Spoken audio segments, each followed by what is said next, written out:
हमें चले थे कि लास्ट क्लास हम लोगों ने Heisenberg de Broglie concept complete कर लिया था, है ना। मैंने आपको सिखाया था कैसे हम डी ब्रोगली कंसेप्ट को बोर्स मॉडल के साथ रिलेट करते हैं। आज हम वहीं से आगे बढ़ने जा रहे हैं और स्टार्ट कर रहे हैं with हाइजेनबर्ग्स uncertainty principal.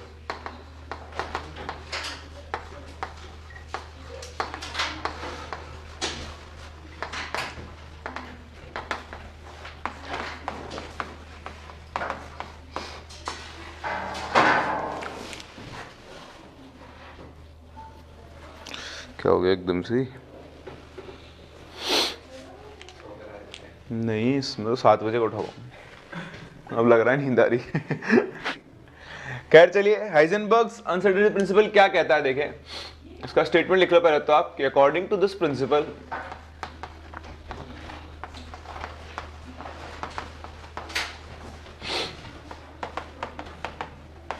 it is impossible to accurately determine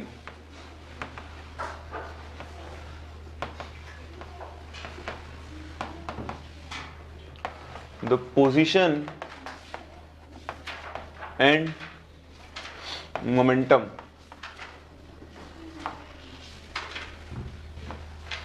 of a moving electron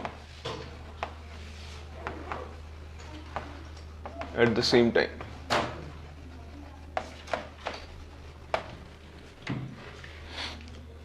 determine, ठीक है। तो देखो ये कहता है कि एक मूविंग इलेक्ट्रॉन का मोमेंटम और उसकी पोजीशन दोनों को एक साथ 100% एक्यूरेसी के साथ आप डिफाइन नहीं कर सकते हो, ठीक है। अगर आप इसकी पोजीशन डिफाइन करने जाओगे एग्जैक्टली तो इसके मोमेंटम में एरर आएगी। अगर आप इसका मोमेंटम एक्यूरेटली डिफाइन करने जाओगे तो इसकी पोजीशन के अंदर क्या आएगी? एरर आएगी। और इन दोनों का जो एरर होता है उसका multiplication delta P into delta x के लिए मिनिमम किसके इक्वल होती है? h/4 के, या फिर हमेशा क्या होती है? इससे ज्यादा होती है। तो ये आपके पास हाइजेनबर्ग्स अनसर्टेनिटी प्रिंसिपल है, ठीक है। यहां पर जो डेल्टा पी होता है इसको हम बोलते हैं एरर और अनसर्टेनिटी इन मोमेंटम।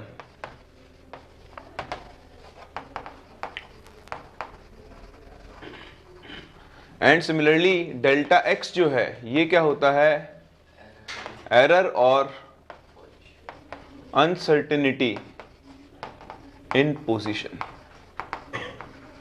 ठीक, तो ये डेल्टा पी और डेल्टा एक्स का सिग्निफिकेंस होता है। फर्दर जैसे आप सभी जानते हैं P इज इक्वल्स टू क्या होता है?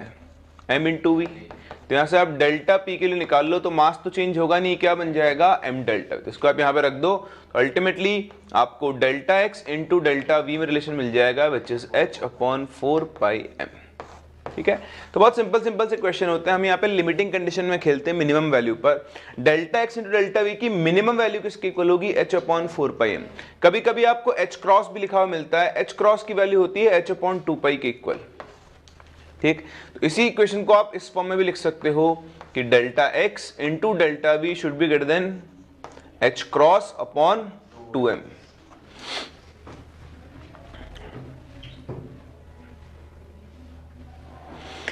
ठीक है, तो ये आप ध्यान रखना थोड़ा सा।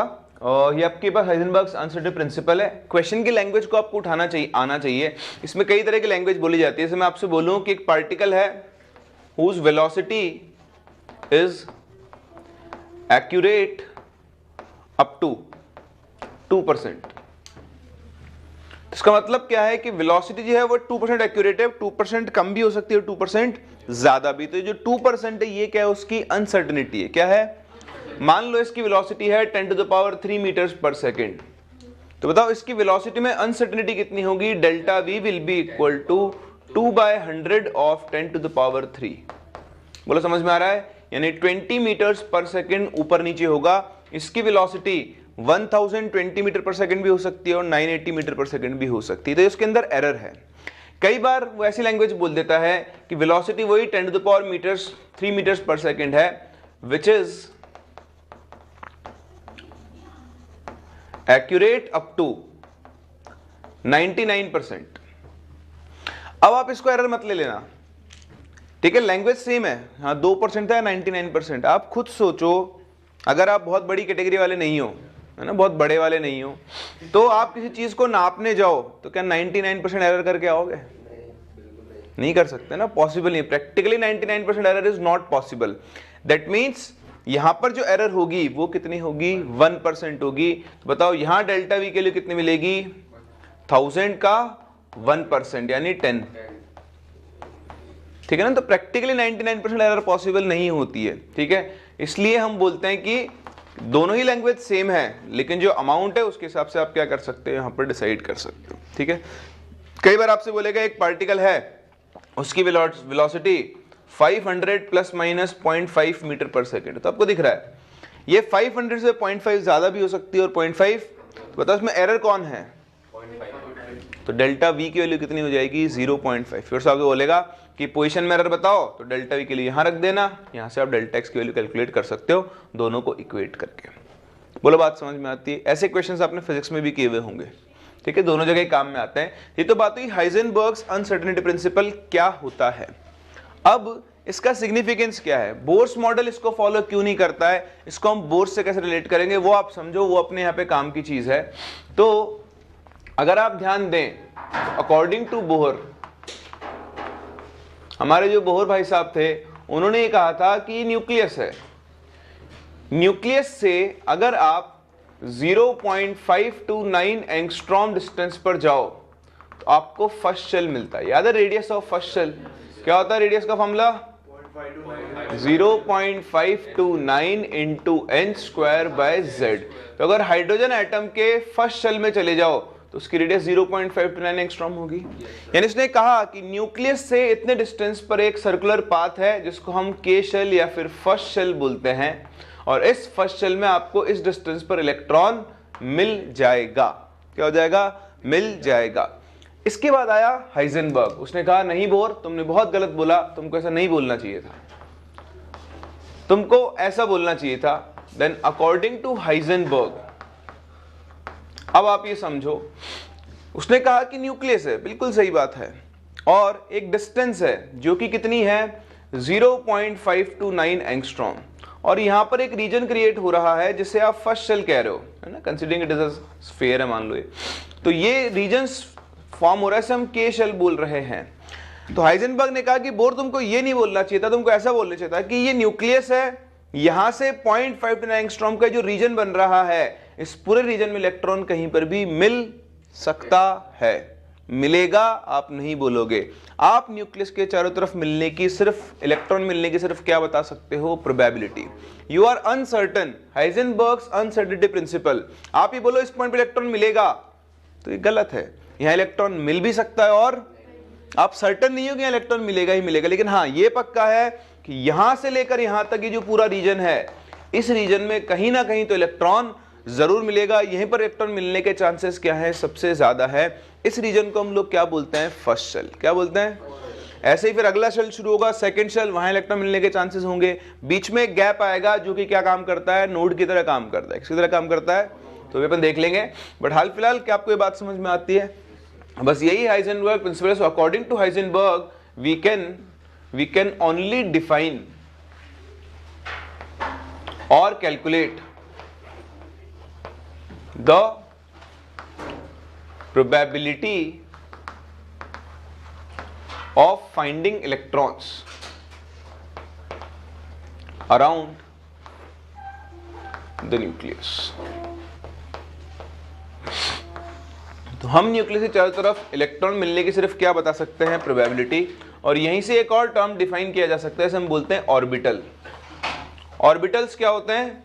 Orbitals are basically the region in space where probability of finding electrons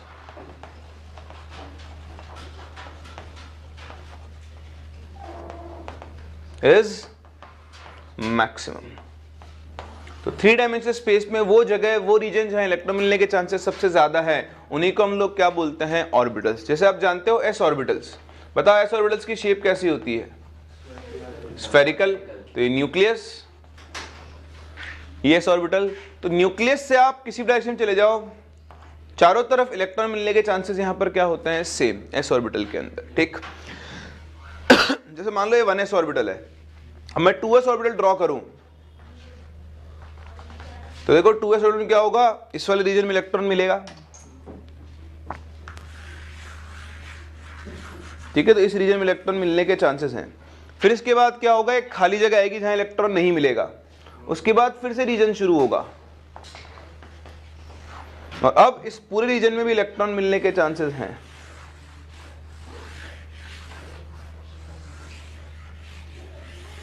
लेकिन ये जो बीच की जगह खाली पड़ी है,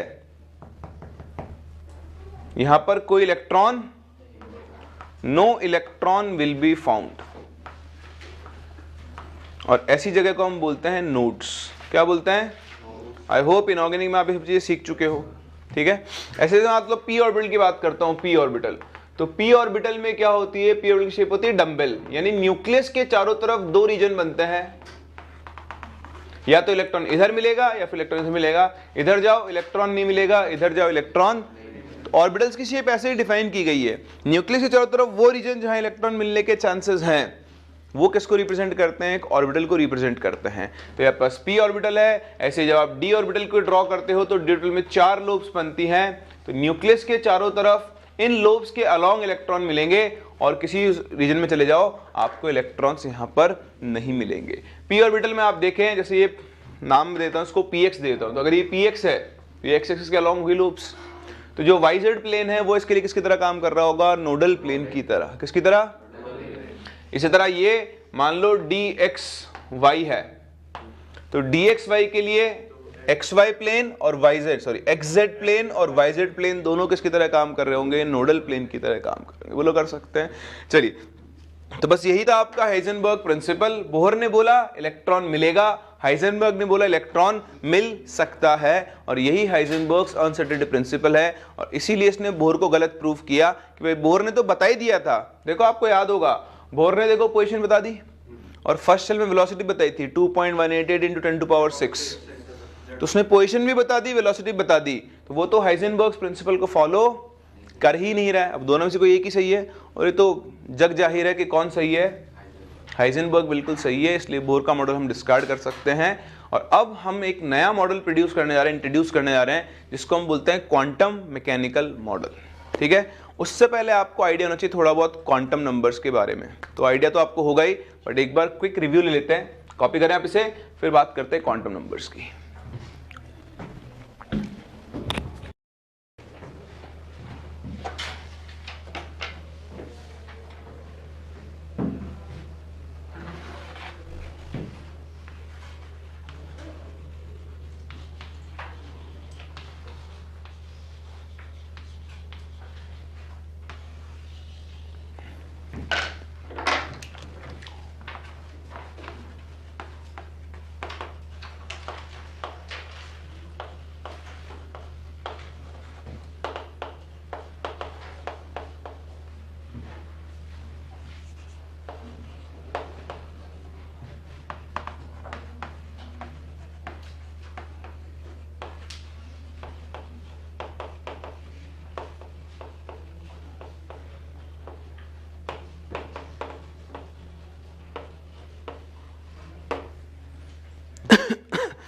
करें शुरू।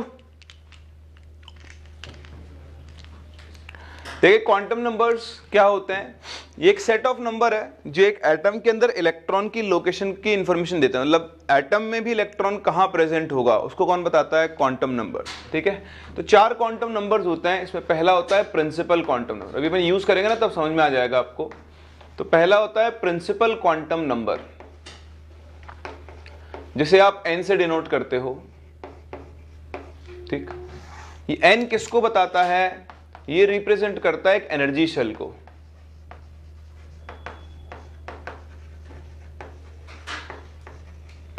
ठीक। Each value of n represents an energy shell around the nucleus. आपने देखा है न्यूक्लियस के बाद पहला शेल कौन सा होता है, के शेल, तो के शेल की n की वैल्यू कितनी हो गई 1। दूसरा कौन सा होता है, एल शेल, n की वैल्यू कितनी हो गई 2। देन आपका होता है एम शेल, n की वैल्यू कितनी हो जाएगी 3। तो जो आपने बोर्स मॉडल में n यूज किया था ये वही n है, इसी को हम लोग क्या बोलते हैं, प्रिंसिपल क्वांटम नंबर बोलते हैं, ठीक है। उसके अलावा आप देखें यहाँ पर आप कुछ फॉर्मूले देख सकते हो जो आपने बचपन में पढ़े होंगे। कि maximum number of electrons in a shell जो होते हैं उसका फॉर्मूला बनता है 2n²। कितना बनता है? ठीक है। बाकी बोर्स मॉडल जब आप लगाते हो तो उसके हिसाब से आप देखते हो कि एनर्जी वगैरह सब आप निकाल सकते हो n की वैल्यू से। तो n बेसिकली किसको रिप्रेजेंट करता है? शेल को। चलिए इसके बाद चलते हैं अपने दूसरे क्वांटम नंबर पर, जिसे हम बोलते हैं एजीमुथल क्वांटम नंबर। अच्छा एक चीज और ऐड कर देना, shell and gives idea about size and energy of shell. तो ये हम सब पढ़ चुके हैं। जैसे जैसे n की वैल्यू बढ़ती है वैसे वैसे शेल का साइज भी क्या होगा? बढ़ेगा, और उसकी एनर्जी भी क्या होती है? बढ़ती है। ठीक है। सेकंड अपना होता है एजीमुथल क्वांटम नंबर। तो जो एजीमुथल क्वांटम नंबर है इसको हम L से डिनोट करते हैं।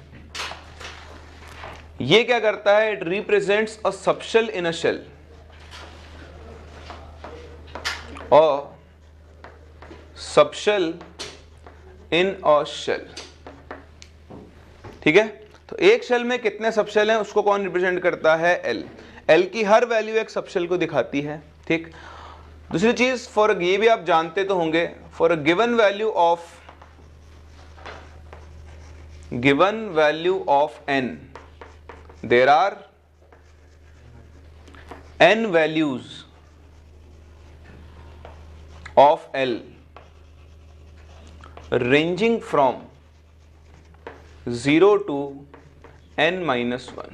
नाउ L की क्या वैल्यूज होंगी? ये किसके वैल्यू पे डिपेंड करता है? n की वैल्यू पर। अगर n 1 है, मान लो n है 1, तो बताओ L की कितनी वैल्यूज आएंगी? 1। For given values of n there are n values of L। So n अगर 1 है तो L की 1 वैल्यू आएगी, और वो L की एक वैल्यू कौन सी होगी? 0। 0 से 1 - 1 इज 0, तो L की एक वैल्यू आएगी, और वो एक वैल्यू कौन सी होगी? 0। समझ रहे हो? L की 0 वैल्यू नहीं है, L की एक वैल्यू, और वो वैल्यू कितनी है? 0। और L की हर वैल्यू किसको रिप्रेजेंट करती है? एक सबशेल को। तो ये जो L 0 होता है वो होता है S सबशेल के लिए। किसके लिए होता है? S सबशेल के लिए। ठीक है। तो इसका मतलब फर्स्ट शेल में एक ही सबशेल है। ठीक। दूसरा, अगर n की वैल्यू 2 है तो बताओ आपको L की कितनी वैल्यूज मिलने वाली हैं? 2। तो वो दो वैल्यूज कौन कौन सी होंगी? एक L = 0 और एक L = 1। तो L = 0 तो कौन सा सबशेल हो गया? S, और L = 1 कौन सा सबशेल हो गया? P। यानी सेकंड शेल में कितने सबशेल होते हैं? 2, एक S और एक P। सिमिलरली जब n की वैल्यू 3 होगी तो बताओ L की कितनी वैल्यूज आएंगी? 3, L = 0, L = 1, L = 2, और 2 किसको रिप्रेजेंट करेगा? D सबशेल को। यानी थर्ड शेल में 3 सबशेल होंगे S, P and D। Fourth shell में 4 सबशेल होंगे S, P, D, F। Fifth shell में 5 होंगे S, P, D, F। F क्या आता है? G, I, J, K, J, K तो छोड़ो, सुबह सुबह क्यों अपन। समझ गए ना मेरी बात को? तो शेल होता है, और शेल के अंदर कौन होता है? सबशेल। अब सबशेल के अंदर भी कुछ होता है जिसको हम क्या बोलते हैं? ऑर्बिटल, जिसको हमने भी डिफाइन किया है ना। चलिए तो आओ देखते हैं, अगले क्वांटम नंबर में मूव करते हैं, अपना थर्ड क्वांटम नंबर। ये उड़ा दो ना।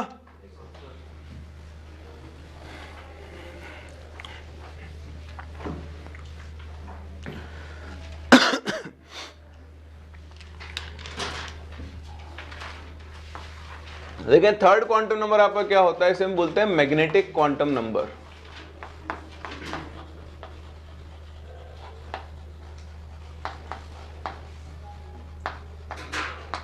Small m। m रिप्रेजेंट करता है ऑर्बिटल को। ठीक। उसके अलावा बताता है orientation of electron cloud.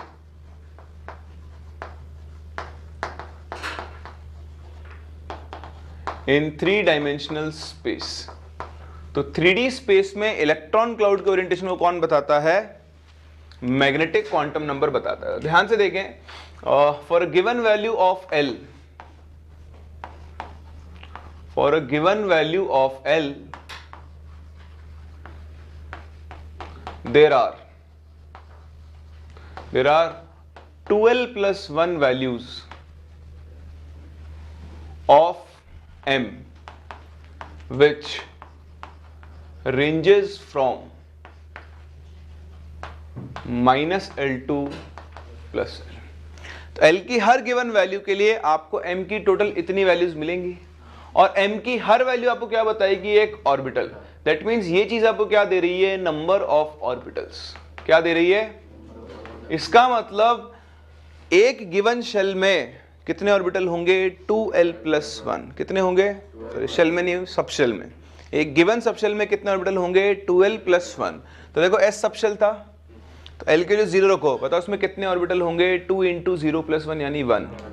P सब शेल के लिए L1 है, 3 ऑर्बिटल होंगे। D सब शेल के लिए L2 है, 5 ऑर्बिटल होंगे। F में कितने होंगे, 7। G में कितने होंगे, 9। समझ में आ रहा है, चलिए बहुत ही बढ़िया। उसके बाद आप देखें वैल्यूज, तो जब L की वैल्यू 0 है तो M की सिर्फ एक ही वैल्यू आएगी और वो भी होगी M इक्वल टू 0। इसका मतलब S सब शेल में सिर्फ एक ही ऑर्बिटल होता है, जिसे हम एक बॉक्स से डिनोट कर लेते हैं। L इक्वल टू 1, बताओ M की कितनी वैल्यूज आएंगी, 3। वो 3 वैल्यूज कौन कौन सी होती है M के लिए, -1, 0, प्लस 1।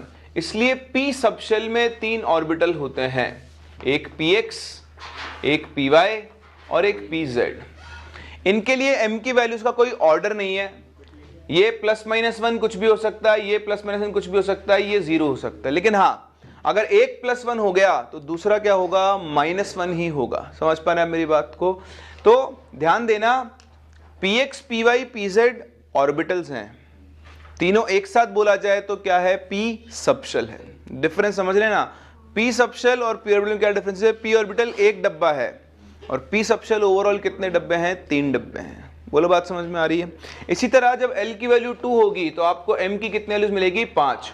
-2, -1, 0, +1, +2 यानी D सब शेल में कितने ऑर्बिटल्स होते हैं, 5 ऑर्बिटल्स होते हैं। कितने होते हैं, 5। तो वैल्यूज कहां से आएगी, +-2, +-1, 0, +-1, +-2। सेम थिंग इज एप्लीकेबल, अगर ये +2 है तो ये -2 होगा, ये +1 है तो ये -1 होगा। Order fixed, order of values of M is not fixed. मतलब +2, -2 किसी के लिए भी लग सकते हो, कोई फिक्स्ड ऑर्डर नहीं है। तो D में 5 ऑर्बिटल, इनको आप जानते हो by the name of dxy, dyz, dxz, dz² and dx²। ये दोनों एक्सियल ऑर्बिटल्स होते हैं, इनको हम बोलते हैं Eg, और ये नॉन एक्सियल ऑर्बिटल इनको हम बोलते हैं T2G। कोई डाउट? चलिए, तो यहां से देखिए हमारे पास एक फॉर्मूला आ गया कि number of orbitals in a subshell कितने होते हैं, 2 into 2L plus 1, sorry 2L plus 1 है। बताओ ये तो आप पढ़ चुके हो, एक डब्बे में कितने इलेक्ट्रॉन आ सकते हैं, मैक्सिमम 2। तो बताओ नंबर ऑफ इलेक्ट्रॉन्स अगर मैं आपसे पूछूं, maximum number of electrons in a subshell, बताओ कितने हो जाएंगे, 2 इंटू 2L प्लस 1। बोलो समझ में आ रही है? तो अगर मैं आपसे पूछूं, बताओ एक D ऑर्बिटल में कितने इलेक्ट्रॉन्स, मैक्सिमम कितने इलेक्ट्रॉन्स आएंगे। मैं रिपीट कर रहा हूं, एक D ऑर्बिटल में मैक्सिमम कितने इलेक्ट्रॉन्स आ सकते हैं, 2। वेरी गुड, 10 नहीं, हाँ D सबशेल में 10 आ सकते हैं, लेकिन एक D ऑर्बिटल तो मैक्सिमम कितने आ सकते हैं, 2। सावधान रहें, सतर्क रहें, ये आपसे गलती कराने के लिए मोर देन सफिशिएंट है। ढंग से पढ़ लेना कि P सबशेल में पूछा है या P ऑर्बिटल में। P ऑर्बिटल में मैक्सिमम इलेक्ट्रॉन पूछ रहे हो, 2 आएंगे। P सबशेल में मैक्सिमम पूछ रहे हो, 6 आएंगे। समझ में आ गई बात? चलिए बहुत ही बढ़िया। इसके बाद हम चलते हैं अपने अगले क्वांटम नंबर पे। ये कॉपी हो गया ना, नहीं? चलो इधर, एक सेकंड मैं फोटो खींच लेता हूं। जब पक्षी उड़ जाएगा तो उसकी फोटो कैसे खींचोगे? जब तक पक्षी बैठा तब तक आना चाहिए था। क्या? पिताजी का हेलीकॉप्टर कारोबार है क्या? नहीं, फिर लाओगे कहां से हेलीकॉप्टर? बात तो ऐसे करो, पड़ोस के ठेले से पोए लाने हैं आपको।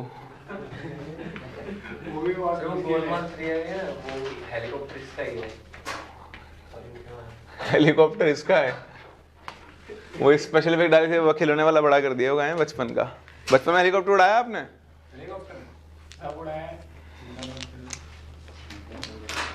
सबकी थोड़ी बोलो, मैं तो हेलीकॉप्टर की पूछ रहा हूँ। सब तो उड़ाया होगा, मुझे क्या पता। वैसे सब उड़ता थोड़ी, सब तो पानी में जाता है। सबमरीन। आपके लेवल का था ना। थोड़ा सा अच्छा करना पड़ेगा। थोड़ा और गिराना पड़ेगा। चलिए देखिए spin quantum number, this tells that tells the spin, the direction off spin off electron. ठीक है, तो दो तरह का स्पिन होता है, एक तो होता है एंटी क्लॉकवाइज स्पिन और एक होता है clockwise spin. Anti clockwise spin के लिए स्पिन क्वांटम नंबर की वैल्यू होती है -12 और क्लॉकवाइज स्पिन के लिए क्या होती है +12। एंटी क्लॉकवाइज स्पिन को डाउनवर्ड एरो से और क्लॉकवाइज को हम अपवर्ड एरो से दिखाते हैं। देखो ये +12 -12 क्यों होता है, ये एक्चुअली प्रोबेबिलिटी है। बताओ इलेक्ट्रॉन के स्पिन करने की कितनी डायरेक्शंस हैं? तो बताओ एक डायरेक्शन में रोटेट करने की प्रोबेबिलिटी क्या है? हाफ। तो अगर क्लॉकवाइज है तो उसको +12 और एंटी क्लॉकवाइज उसको हम क्या बोल देते हैं? -12। तो आपके 4 क्वांटम नंबर्स हैं जिनके बारे में आपको पता होना चाहिए और बस इससे ज़्यादा और कोई ज़रूरत नहीं है बताने की, पढ़ने की। हम लोग पढ़ चुके हैं, कॉन्फ़िगरेशन लिखना वगैरह सब आपको आता है। नहीं आता है तो चिल करें, वैसे भी साल का एंड है, अब कुछ नहीं हो सकता। हाँ, और वो कोई ज़रूरत नहीं है अपने को। बस हाँ, एक चीज़ मैं आपको सिखा दूँ, उसे हम बोलते हैं N+L रूल। ये आपके काम में आता है, इसमें आप गलती कर सकते हो इसलिए। So order of energy of orbitals, ये ऑफबो रूल ही होता है। ऑफबो ये कहता है कि इलेक्ट्रॉन्स हमेशा इंक्रीजिंग ऑर्डर ऑफ एनर्जी के टर्म्स में भरे जाते हैं। किसके टर्म्स में भरे जाते हैं? Increasing order of energy. तो आप ऑर्बिटल्स की एनर्जी किससे डिसाइड करते हो? डिसाइड करते हो आप N+L रूल से। ये कहता है कि the orbital having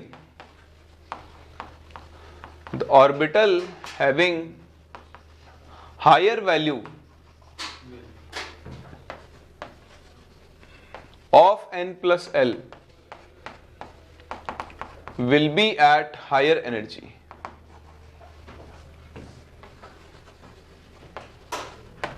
If two orbitals have same value of N+L, then the orbital with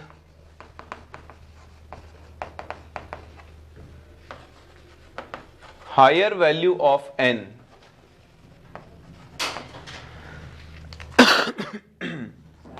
will be at higher energy. जैसे हम कंपेयर करें 3D 4S, ऐसा ले लो, 3D ले लो, 4P ले लो और लेट्स से 4S ले लो। आपको इनका एनर्जी के ऑर्डर में अरेंज करना है। तो ये तो आप सब जानते हो, 3D मतलब n की वैल्यू कितनी है ना? ये ऑर्बिटल के आगे नंबर लिखा होता है, वो दिखाता है n, प्रिंसिपल क्वांटम नंबर को। तो इसके लिए n की वैल्यू कितनी आ गई? 3। L D सबसे लिखा होता है 2, तो 3 + 2 5। N 4 + P के लिए 1, ये भी 5। 4 + 0 दैट इज 4। तो सबसे कम किसके लिए N+L की वैल्यू? तो 4S की एनर्जी सबसे कम होगी। इन दोनों के लिए N+L सेम है, तो जिसके लिए n ज्यादा उसकी एनर्जी क्या होगी? ज्यादा। तो अगला नंबर किसका आएगा? 3D और फिर किसका आएगा? 4P। इसलिए जब इलेक्ट्रॉन भरे जाएंगे तो पहले 4S में भरे जाएंगे, फिर 3D में, और फिर भरे कैसे भी जाए, निकाले जब जाएंगे तो आउटर मोस्ट से निकाले जाते हैं। तो आउटर मोस्ट वो होता है जिसके लिए n की वैल्यू क्या हो? सबसे ज्यादा हो। जैसे यहाँ से इलेक्ट्रॉन निकालना पड़े तो सबसे पहले किस में से निकलेगा? 4P में से, फिर किस में से निकलेगा? 4S, और फिर किस में से निकलेगा? 3। क्या भी बात समझ सकते हैं? एक बहुत ही इंपॉर्टेंट चीज जो आपको यहाँ ध्यान रखनी चाहिए, जो जेईई एडवांस पूछ चुका है, मेंस ने नहीं पूछा, पूछ सकता है। This is applicable. हाँ बोल दो, आप जो है बोल दो पहले। नहीं, अरे हाँ, only when I don't know, है ना? So this is applicable for multi electron species.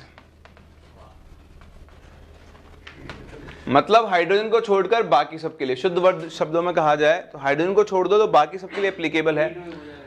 क्या? नहीं, जी एडवांस में पूछा गया है, ये पूछ लिया होगा एप्लीकेबिलिटी, क्वेश्चन तो एडवांस में था। So for hydrogen atom the energy depends only on n, वहां पर n प्लस एल रूल नहीं लगता है। n जिसका n ज्यादा उसकी एनर्जी ज्यादा, जिनका n सेम उनकी एनर्जी भी क्या होगी, सेम। तो इसलिए हाइड्रोजन एटम के लिए हम ऑर्डर लिखेंगे। देखो अगर मैं अदर एटम्स के लिए ऑर्डर लिखूं तो उसके लिए 1s की एनर्जी सबसे कम होगी, फिर आएगा 2s, फिर आएगा 2p, फिर आता है 3s, फिर आता है 3p, फिर आता है 4s, फिर आता है 3d, फिर आता है 4p एंड सो ऑन। ये है मल्टी इलेक्ट्रॉन एटम के लिए। अगर आप हाइड्रोजन एटम के लिए ऑर्डर लिखो तो सबसे कम एनर्जी किसकी होगी, 1s, फिर 2s और 2p, क्योंकि दोनों के लिए n सेम है तो उनकी एनर्जीज भी क्या होंगी, सेम। वो ऑर्बिटल्स जिनकी एनर्जी सेम होती है उन्हें हम बोलते हैं डीजेनरेट ऑर्बिटल्स। क्या बोलते हैं, तो बताओ 2s में कितने ऑर्बिटल, एक, बोलते तो मुंह से। 2p में कितने ऑर्बिटल, देखो अभी भी एक बोल रहा है, 3। तो बताओ टोटल ऑर्बिटल्स कितने हो गए, 4, और चारों की एनर्जी क्या है, तो इस लेवल की डीजेनरेसी है 4। क्या बोलते हैं, इस लेवल की डीजेनरेसी कितनी है, 4। थर्ड शेल में कौन कौन होगा, 3s, 3p, 3d, 1, 3, 5, डीजेनरेसी कितनी हो गई, 9।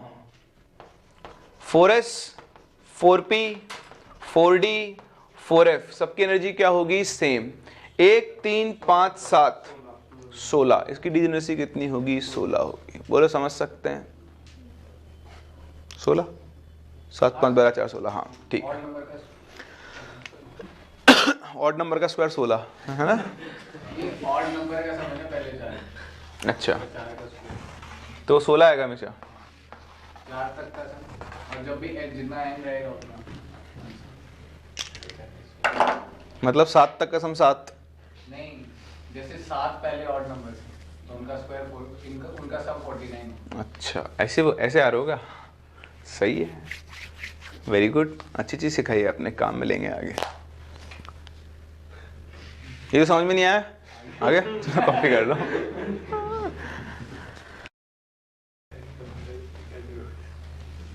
ताकि आपको अच्छा फील हो कि हाँ चलो मुझसे पूछा तो सही किसी ने, घर पे तो कोई मुझे पूछता ही नहीं है। ये हो गया ये वाला पार्ट।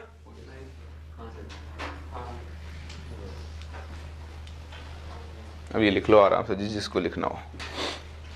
चलिए अब बढ़ते हैं आगे और स्टार्ट करते हैं the much awaited quantum mechanical model.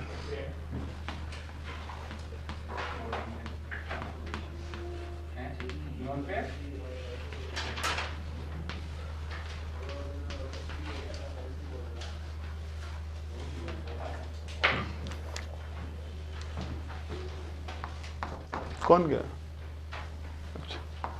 देखिए नेक्स्ट सबसे पहली बात, it is based on de Broglie concept and Heisenberg's uncertainty principle। मतलब ये इलेक्ट्रॉन के वेव नेचर को कंसिडर करता है और हम न्यूक्लियस चारों तरफ इलेक्ट्रॉन मिलने की सिर्फ क्या बता सकते हैं, प्रोबेबिलिटी। ठीक है, तो इसने एक इक्वेशन दिया जिसको हम श्रोडिंगर्स वेव इक्वेशन नाम से जानते हैं, और इक्वेशन कुछ ऐसा था, del square psi upon del x square plus del square psi upon del y square plus del square psi upon del z square plus 8 pi square m upon h square into e minus v into psi is equals to 0। इतने सारे साई, सही है। सो ये जो equation है हम Schrodinger wave equation बोलते हैं। ये आपसे डायरेक्टली पूछा जा सकता है कि which of the following is Schrodinger wave equation. ठीक है, तो आपको थोड़ा ध्यान रखना पड़ेगा। डबल डिफरेंशिएशन है, पार्शियल डिफरेंशिएशन का यूज है इसके अंदर। ये टर्म याद रख लो तो आपका काम हो जाएगा। 8 pi square m upon h square into e minus v into psi equal to 0। यहाँ पर साई जो है वो है wave function of electron wave revolving around the nucleus।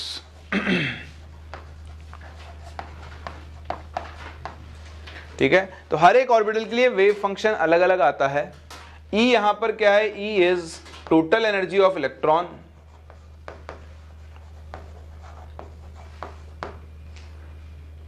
In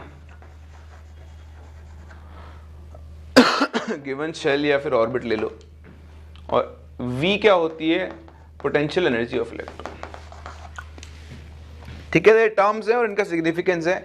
main चीज है साई वेव फंक्शन, जनाब बताया था ये एक मैथमेटिकल फंक्शन होगा जो वेव के मैथमेटिकल फॉर्म को रिप्रेजेंट कर रहा होगा, उससे हम क्या करते हैं, इनके ग्राफ्स बनाते हैं। तो जैसे आपको मैं समझाऊं, पहले भी समझा मैंने, y equal to sine x एक मैथमेटिकल फंक्शन है, y equal to sine x into cos x ये भी एक वेव फंक्शन है।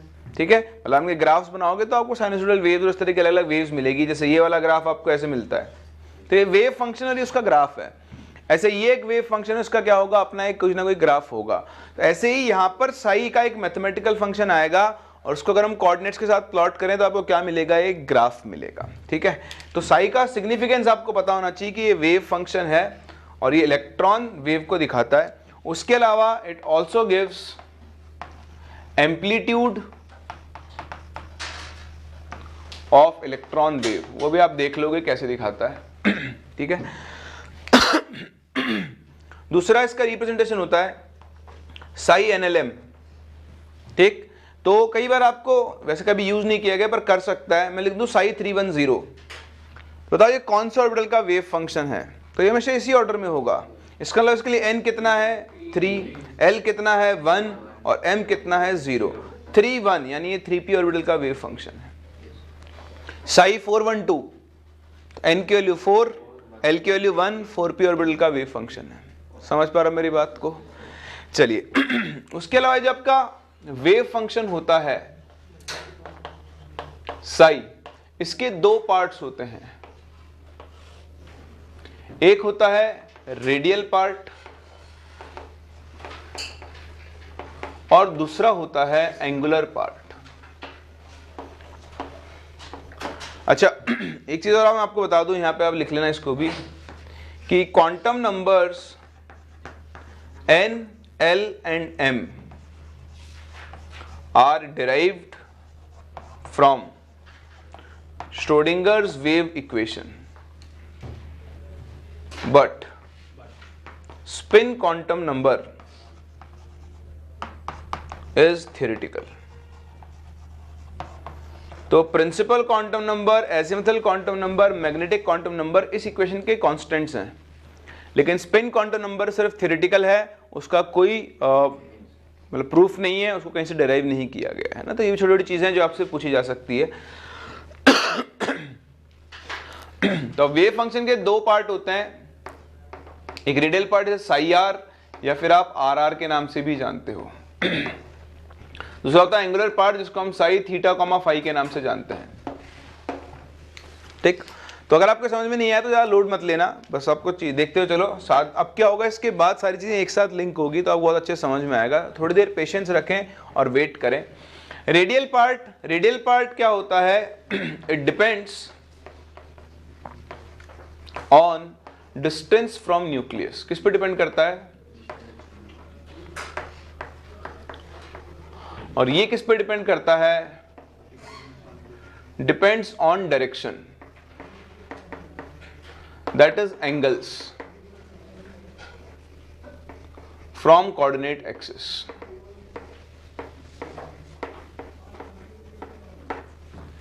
ये एक्चुअली डिपेंड करता है n and l मेनली। ठीक, तो ये जो पार्ट है this denotes size and shape of orbital, radial part n और l।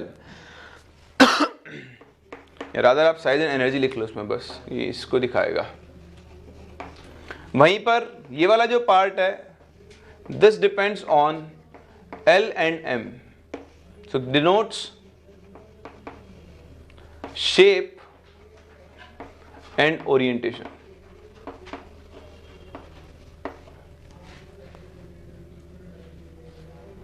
समझ में आ गया? ठीक है, तो ये किस पे डिपेंड करता है, L और M पर, ये किस पे डिपेंड करता है, N और L पर। समझ में तो खैर क्या आएगा, कुछ भी नहीं आएगा। ठीक है, मैं भी क्या पूछ गया। तो ये दो पार्ट होते हैं, रेडियल पार्ट और एंगुलर पार्ट। देखो इनको रिलेट कैसे करते हैं। जैसे आपके पास 3D एक्सिस है, आपने मैथ्स में पढ़ा है पोलर कोऑर्डिनेट्स और कार्टेशियन कोऑर्डिनेट्स। तो जैसे मान लो ये एक्स एक्सिस है, ये वाई एक्सिस है और ये जेड एक्सिस है, ठीक है। तो मेरे पास ये एक पॉइंट है जिसकी न्यूक्लियस से डिस्टेंस है r। कितने डिस्टेंस है? और मान लो ये y एक्सिस से थीटा एंगल बना रहा है। तो देखो मैं इस रेडियस वेक्टर के दो कोऑर्डिनेट ले सकता हूं। बताओ ये कोऑर्डिनेट सॉरी दो क्या बोलते हैं उसको, कंपोनेंट्स। तो ये बन जाएगा r cos थीटा। और ध्यान देना मैं इसका एक्सिस के अलॉन्ग नहीं ले रहा हूं, इस प्लेन में ले रहा हूं, क्योंकि ये प्लेन भी तो उसके परपेंडिकुलर है। तो बताओ ये वाला जो कंपोनेंट है ये कितना बन जाएगा, r sin थीटा। क्या आपको समझ में आता है? फिर मान लो ये इससे फाई एंगल बना रहा है, तो इसका फिर दो कंपोनेंट ले सकता हूं, एक इधर और एक इधर। बताओ ये वाला कंपोनेंट किसके इक्वल होगा, तो ये बन जाएगा r sin theta cos phi. और बताओ ये वाला r sin theta sin phi. सही है। तो आप देखो आप इस रेडियस वेक्टर r के कार्टेशियन कोऑर्डिनेट्स बता सकते हो। बताओ इसका x कोऑर्डिनेट कितना होगा, r sin theta sin phi. बोलो समझ में आता है? y कोऑर्डिनेट क्या होगा, r cos थीटा। और z कोऑर्डिनेट क्या होगा, r sin theta cos phi. तो देखो ये जो r है ये इसका रेडियल पार्ट है। कौन सा पार्ट है? क्योंकि ये सिर्फ किस पे, इसको एंगल से मतलब नहीं है। यहां से ये पास में आया तो r बदल जाएगा, दूर गया तो r बदल जाएगा। तो ये पार्ट किस पे डिपेंड कर रहा है, डिस्टेंस फ्रॉम न्यूक्लियस पे। बताओ ये पार्ट, इसको डिस्टेंस से कोई मतलब नहीं है, आपने एंगल सेम रखा है, इस पॉइंट को यहां ले गए, ये बदलेगा, ये पार्ट चेंज। ये पार्ट इसका कौन सा पार्ट है, एंगुलर पार्ट। ये किस पर डिपेंड कर रहा है, एंगल्स विद कोऑर्डिनेट एक्सिस के ऊपर। तो सेम ऐसे ही इसके भी दो पार्ट होते हैं, एक रेडियल पार्ट होता है और एक एंगुलर पार्ट होता है। बोलो बात समझ में आ रही है? यहां तक किसी को कोई डाउट है? अब देखो रेडियल पार्ट एंगुलर पार्ट आपने समझ लिया, तो उसके बाद हम आगे बढ़ सकते हैं और हम एक और चीज डिफाइन करते हैं, इनको हम बोलते हैं नोड्स। क्या बोलते हैं? नोड्स क्या होते हैं? Nodes is the region in space where no electron is found। Nodes क्या होते हैं? जहां पर इलेक्ट्रॉन मिलने के चांसेस क्या होते हैं, 0। तो देखो नोड्स भी आपके पास दो तरह के होते हैं, एक होते हैं रेडियल नोड्स और दूसरे होते हैं एंगुलर नोड्स। नोड्स के ऊपर साई की वैल्यू कितनी हो जाती है, 0। वो क्यों होती है अभी आप आगे देख लोगे। तो ध्यान रखना, शायद आप लोगों को आते भी हो ये, टोटल नोड्स का फॉर्मूला होता है n-1। कितना होता है? जैसे मान लो आपके पास 4s ऑर्बिटल है, तो 4s के n की वैल्यू कितनी हो गई, 4। उसमें 4 - 1 कितने नोड्स होंगे, 3। तो ये गए टोटल नोड्स। एंगुलर नोड्स होता है l के बराबर और रेडियल नोड्स जाएंगे 10 - 10 यानी n-l-1। तो ये फॉर्मूले आपके बहुत काम में आने वाले हैं थोड़ी देर के अंदर, इसलिए आपको नोड्स के बारे में पता होना चाहिए। Nodes, node, nodal plane, nodal region, ये सब सेम ही होते हैं, ठीक है। एंगुलर नोड्स जो है वो बेसिकली नोडल प्लेन को रिप्रेजेंट करते हैं। जैसे आपने देखा था पी ऑर्बिटल, तो पी ऑर्बिटल के लिए एल की वैल्यू कितनी होती है, 1। यानी हर पी ऑर्बिटल में एक नोडल प्लेन होगा और वो एंगुलर नोड होगा, ठीक है। ऐसे 2p, तो 2p में रेडियल नोड 0 होगा, एक एंगुलर नोड होगा। 3p में एक रेडियल नोड होगा और एक एंगुलर नोड होगा। 4p में 2 रेडियल नोड होंगे और एक क्या होगा, एंगुलर नोड होगा। तो L एक्चुअली एंगुलर नोड्स को दिखाता है आपके। बोलो यहां तक समझ में आता है? अब हमारे सिलेबस में सिर्फ है रेडियल पार्ट। कौन सा पार्ट है? तो हम बात करने वाले हैं रेडियल पार्ट के बारे में। और अब आप समझें चीजों को बहुत आसान। तो यहां पर हम बनाने वाले हैं graphs of psi r, that is radial part versus r। ये r होती है डिस्टेंस फ्रॉम न्यूक्लियस।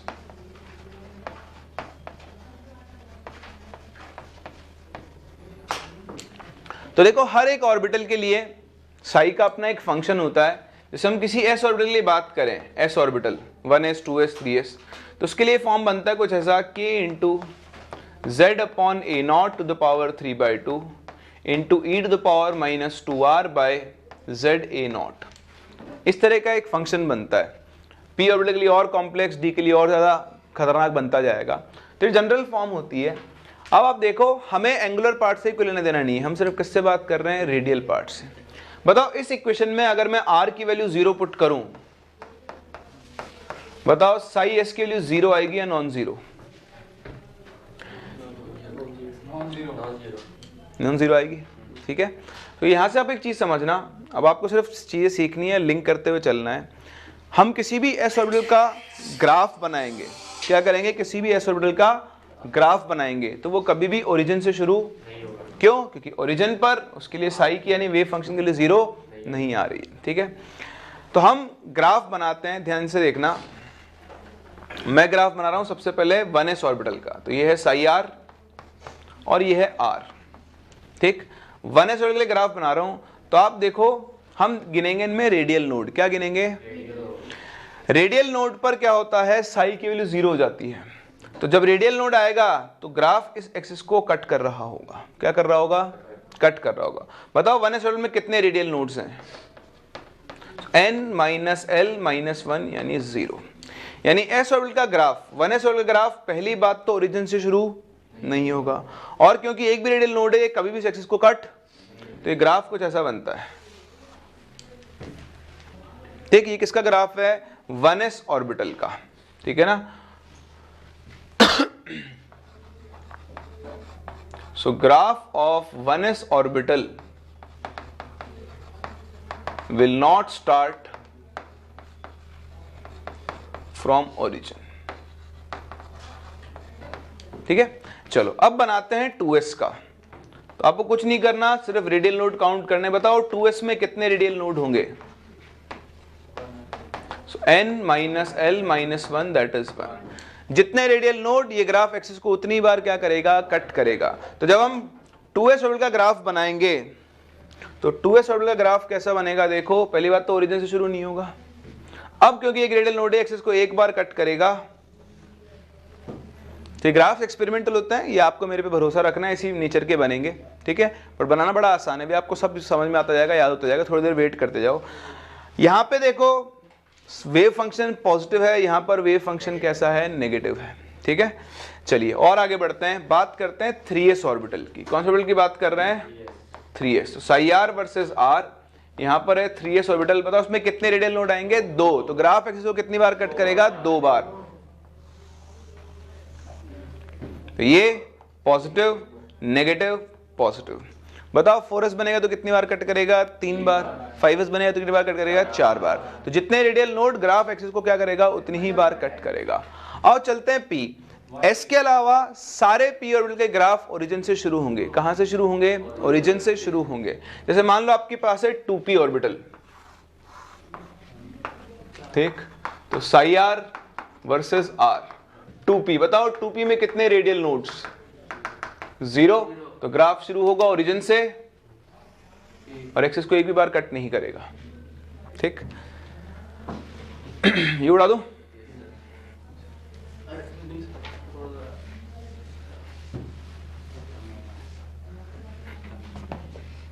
अब आप देखो, ग्राफ बनाए 3p ऑर्बिटल के लिए। कौन से ऑर्बिटल के लिए बना रहे हैं? तो 3p ऑर्बिटल के लिए बताओ रेडियल नोड्स कितने होंगे? एक रेडियल नोड है तो ग्राफ ओरिजिन से शुरू होगा।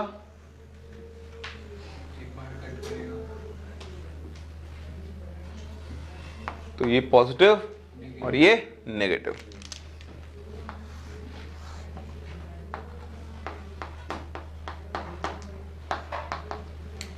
बताओ ग्राफ।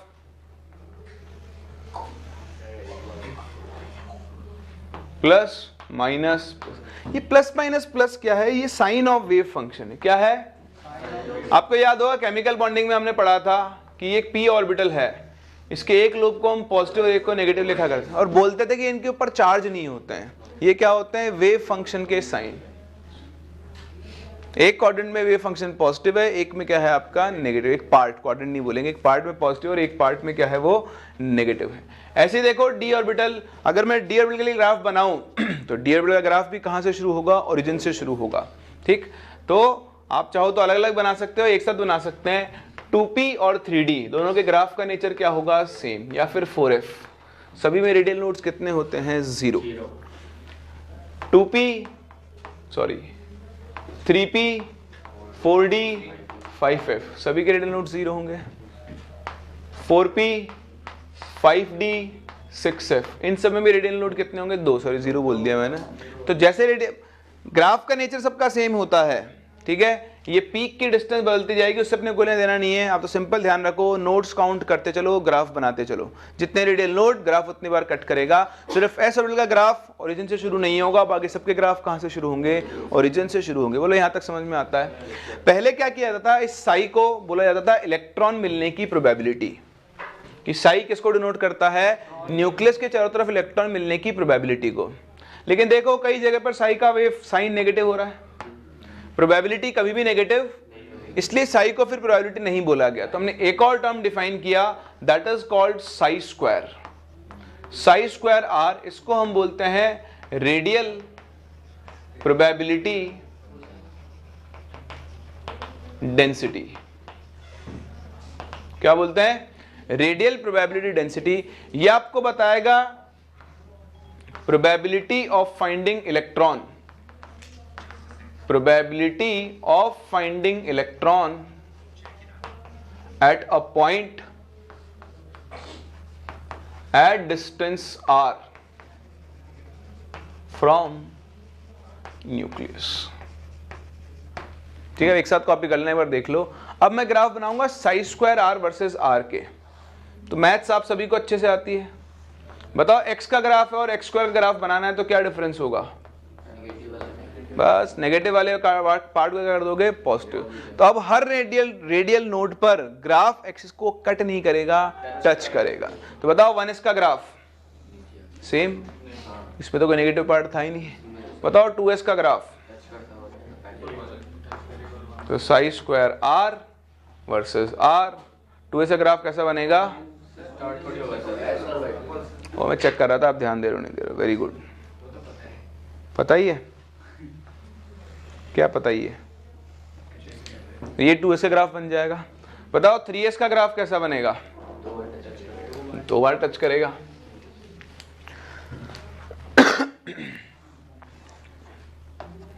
तो ये बन गया psi square r versus r, और ये ग्राफ कैसा बनेगा,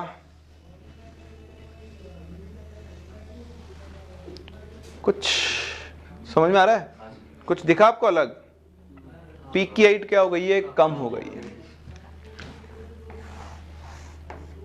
देखो बातें मत करो, एक ग्राफ छूटा और आप छूटे, फिर मुझसे आके बाद में बोला कि बता दो। 2p, बताओ 2p का ग्राफ कैसा बनेगा, तो 2p ले लो, चाहे 3d ले लो, चाहे 4f ले लो। समझ में आ रहा है,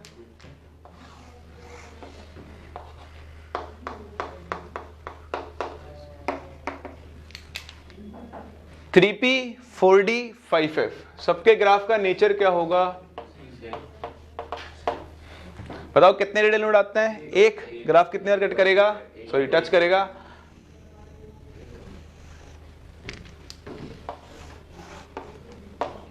फिर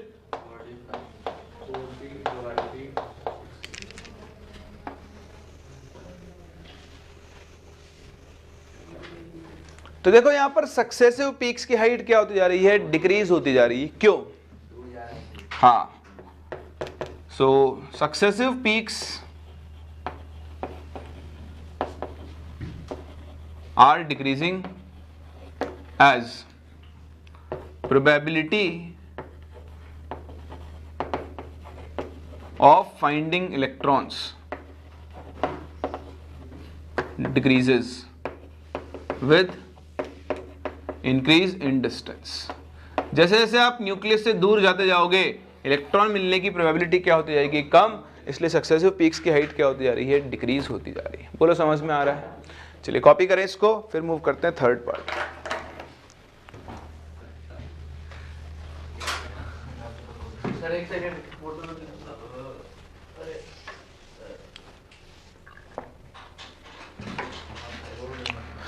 चलिए नेक्स्ट देखें, फिर आपके पास एक और टर्म बनता है, इसे हम बोलते हैं रेडियल प्रोबेबिलिटी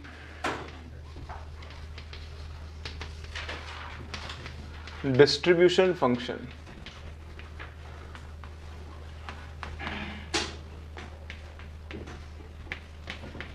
ये होता है RPDF।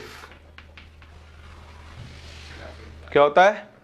RPDF। देखो साई स्क्वायर R और RPDF में क्या फर्क होता है? साई स्क्वायर R आपको बताता है प्रोबेबिलिटी ऑफ फाइंडिंग इलेक्ट्रॉन्स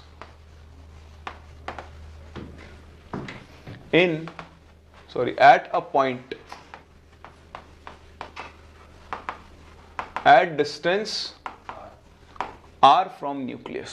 ठीक है, ये क्या बताता है? ये आपको बताता है ओवरऑल प्रोबेबिलिटी या प्रोबेबिलिटी लिख लो।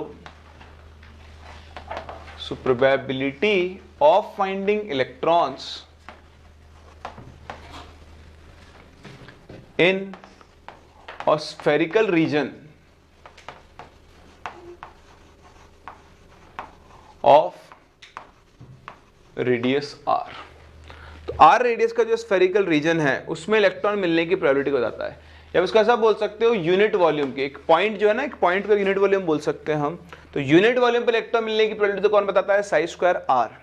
और पूरे स्फेरिकल रीजन में इलेक्ट्रॉन मिलने की प्रोबेबिलिटी कौन बताता है? RPDF। इसका एक फॉर्म बनता है, हम लिखते हैं 4 पाई r square into Sai square r, या फिर 4 पाई r square into r square r। Sai r या RR दोनों ही रेडियल पार्ट को डिनोट करते हैं। तो देखो ये कैसे आता है, बड़ा ही आसान है। ये मान लो न्यूक्लियस है, ठीक, तो न्यूक्लियस से r डिस्टेंस पर ये आपके पास एक पॉइंट है, ठीक है। बताओ इस पॉइंट पर इलेक्ट्रॉन मिलने के चांसेस कौन बताएगा? साई स्क्वायर है। अब मैं क्या कर रहा हूं, इससे dr थिकनेस का एक शेल बना रहा हूं, स्फेरिकल शेल। अब मुझे इस पूरे शेल के अंदर इलेक्ट्रॉन मिलने के प्रोबेबिलिटी ढूंढनी है, ठीक है। तो बताओ यूनिट वॉल्यूम यानी एक पॉइंट पर इलेक्ट्रॉन मिलने की प्रोबेबिलिटी कितनी है? Sai square r। तो बताओ इस स्फेरिकल शेल में मिलने की प्रोबेबिलिटी क्या होगी? So probability of finding electrons in spherical shell कितनी होगी? By volume of shell into क्या कर दो? Psi square r। एक पॉइंट पर मिलने का प्रोबेबिलिटी उसको पूरे वॉल्यूम से मल्टीप्लाई कर दो, तो पूरे वॉल्यूम में आपको प्रोबेबिलिटी मिल जाएगी। बताओ स्फेरिकल शेल का वॉल्यूम कैसे निकालेंगे? बाई 4 पाई r स्क्वायर, ये तो हो गया स्फीयर का surface area, into thickness. Overall आपके पास टर्म क्या बन गया? 4 पाई r square into Sai square r dr बन गया। ये तो स्मॉल रीजन में प्रोबेबिलिटी है। बताओ अगर मुझे ओवरऑल प्रोबेबिलिटी चाहिए,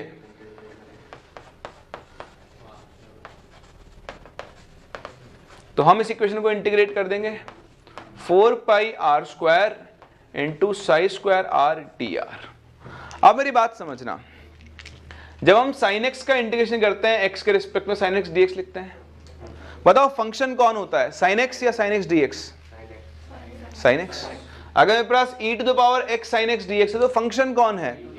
e to the power x sin x। क्या dx भी फंक्शन में काउंट होता है? नहीं ना।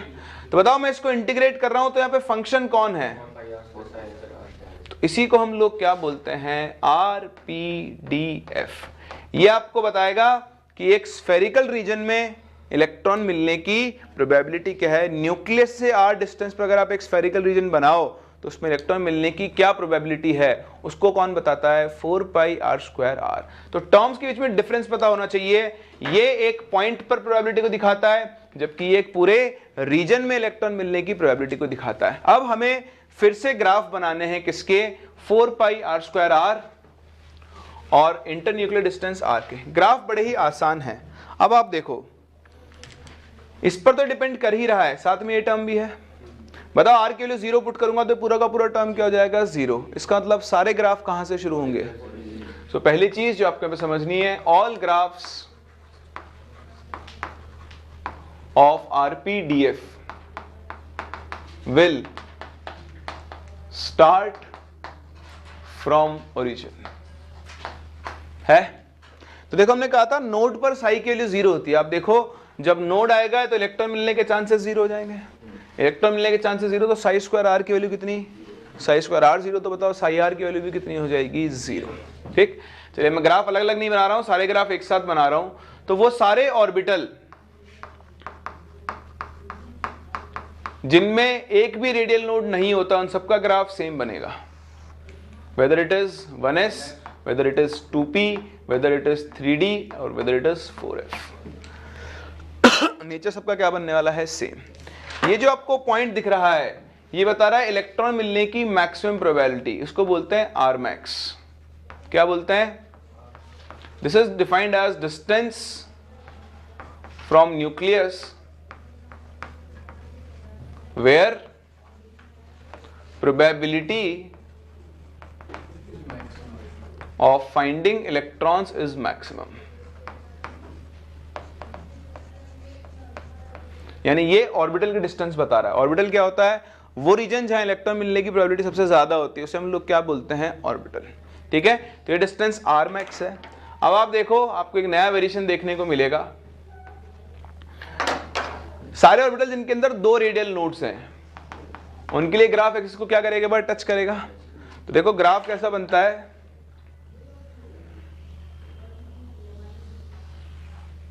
लाहौल विला कुव्वत, ये तो उल्टा हो गया, पहले तो कम हो रहा था अब बढ़ गया, कॉन्ट्रडिक्शन आ गया। इसका मतलब क्या हुआ, ये आर मैक्स हो गया। इसका मतलब न्यूक्लियस से दूर जाते जा रहे हैं तो इलेक्ट्रॉन मिलने की प्रोबेबिलिटी बढ़ती जा रही है, अभी तो कम हो रही थी और अब बढ़ती जा रही है। ठीक है, किस किस लिए बनेगा, 2s, 3p, 4d, 5। उसका ही बना सकते हो ना आप, 2 रेडियल नोड है, 2 पीक और बनेंगे और पीक की हाइट क्या होती जाएगी, बढ़ती जाएगी। ये सक्सेसिव पीक की हाइट क्यों बढ़ रही है, बड़ी आसान सी बात है भाई। देखो अब आप एक पॉइंट पर नहीं खेल रहे हो, जब आप पिछले वाले केस में थे, इस वाले केस में न्यूक्लियस से 3 पॉइंट बनाए, ए बी सी। इस पॉइंट पे इलेक्ट्रॉन सबसे ज्यादा मिल सकते हैं, इस पे उससे कम, इस पे उससे कम। अब हम पॉइंट पॉइंट थोड़ी खेल रहे हैं, हम खेल रहे हैं रीजन। यानी ये पहला रीजन, मान लो इसमें इलेक्ट्रॉन मिलने की प्रोबेबिलिटी है x, तो बताओ इस रीजन में इलेक्ट्रॉन मिलने की प्रोबेबिलिटी क्या होगी, x प्लस वाई। बताओ इस रीजन में मिलने की प्रोबेबिलिटी क्या होगी, x plus y plus z. तो जब आप इस रीजन में हो तो उसमें दोनों रीजन तो पहले ही काउंट हो रहे हैं, तो इनकी प्रोबेबिलिटी जुड़ी जाएगी और साथ में इसकी भी तो खुद ही कुछ प्रोबेबिलिटी होगी, इसलिए ओवरऑल प्रोबेबिलिटी क्या होती जा रही है, बढ़ती जा रही है। बोलो कर सकते हैं। तो ये आपके पास श्रोडिंगर वेव इक्वेशन था और ये ग्राफ्स थे। आपको ग्राफ देखकर ऑर्बिटल और ऑर्बिटल देखकर ग्राफ प्लॉट करने आने चाहिए। फॉर एग्जाम्पल मैं आपसे बोलूं कि ये मेरे पास ग्राफ है 4 pi r square versus r square r versus r का,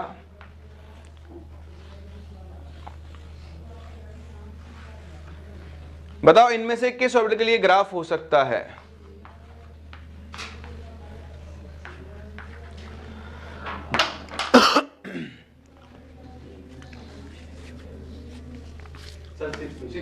सिक्स पी बस, 4s बस,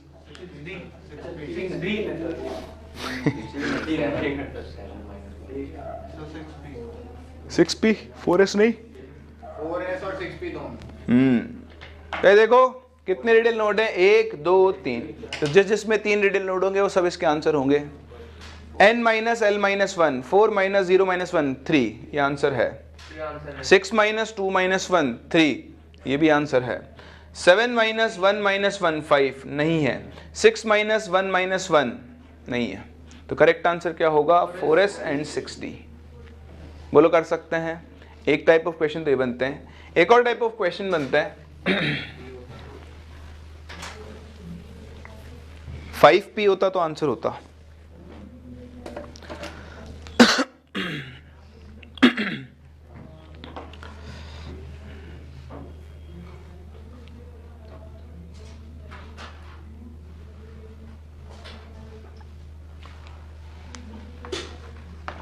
आपको एक ऑर्बिटल के लिए radial part of wave function का ग्राफ दिया हुआ है which is 1/9√6 into 1/a0 to the power 3/2 into 6r/a0 minus r² square into e to the power minus r/3a0.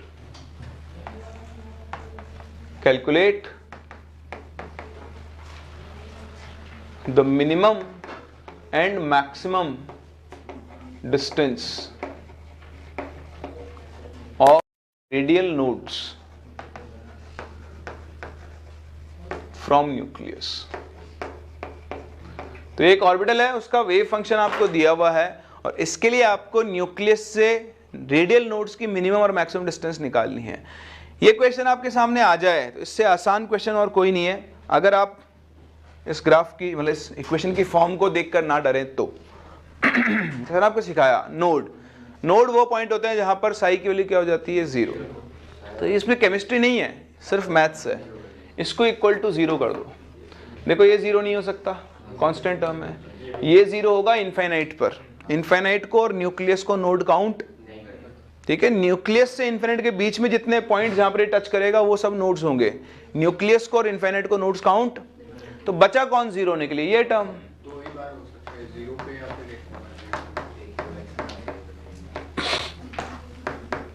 1। तो देखो यहां से आप r/a0 को कॉमन कर लो, तो ये बन जाएगा 6 minus r/a0 is equals to 0। तो एक तो r कितना हो सकता है 0, तो इसको तो हम नोड काउंट करेंगे ही नहीं। एक r आएगा कितना 6a0, तो एक ही नोड होगा और उसकी मैक्सिमम डिस्टेंस होगी, मिनिमम तो होगी नहीं कुछ, तो मैक्सिमम डिस्टेंस कितनी होगी 6a0। यहाँ पर a0 क्या होती है, बोहर रेडियस होती है। बोहर रेडियस की वैल्यू 0.529 एंगस्ट्रॉम।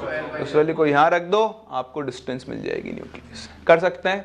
चलिए, तो ये था आपका श्रोडिंगर्स वेव इक्वेशन और ये था आपका चैप्टर एटॉमिक स्ट्रक्चर। अब आप सुंदर सुंदर अक्षरों में यहाँ पर भी लिख सकते हैं।